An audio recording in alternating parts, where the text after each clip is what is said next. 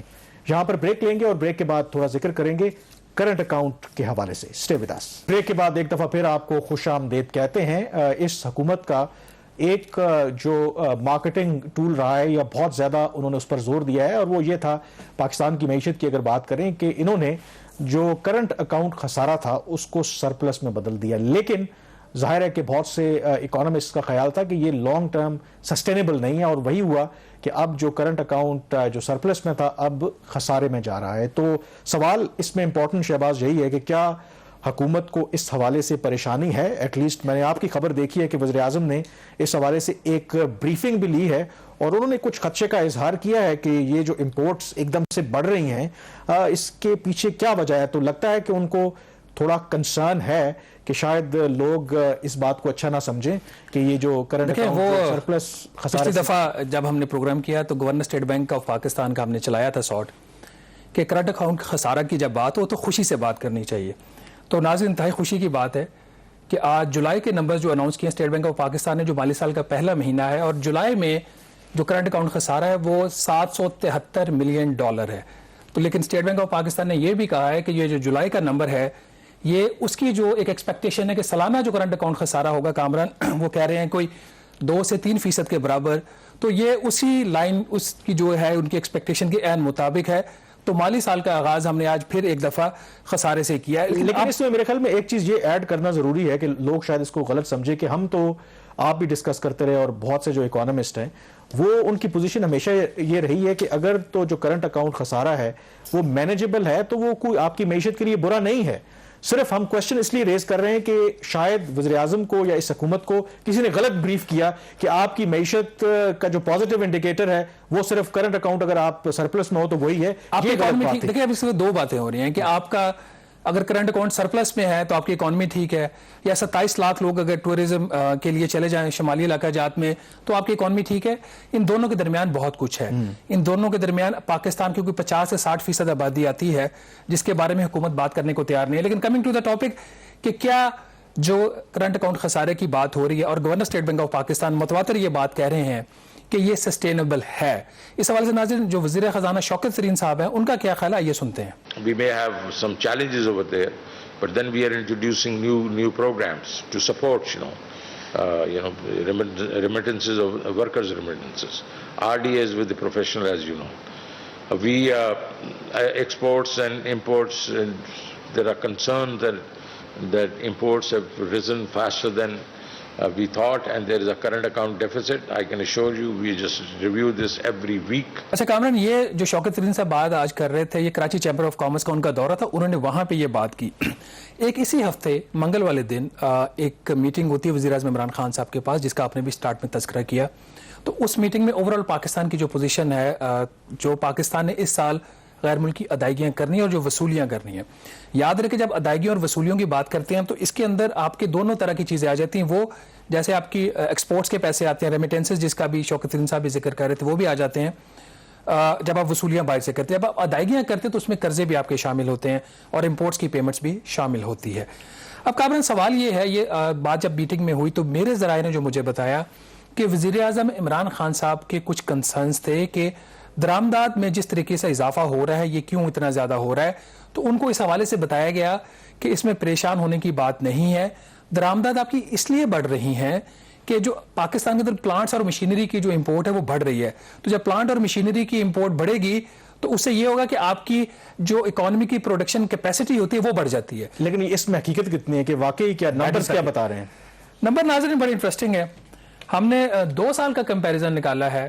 ایک جو P M L N کی حکومت کا آخری مالی سال 2017-18 جو کہ اس سال تاریخی پاکستان کا کرنٹ اکاؤنٹ خسارہ $19 ارب کا ہوا تھا, اور پی ٹی آئی کی حکومت کا تیسرا سال مالی سال 2020-21 جس میں کرنٹ اکاؤنٹ خسارہ آپ کا معمولی تھا $1.6 بلین تھا.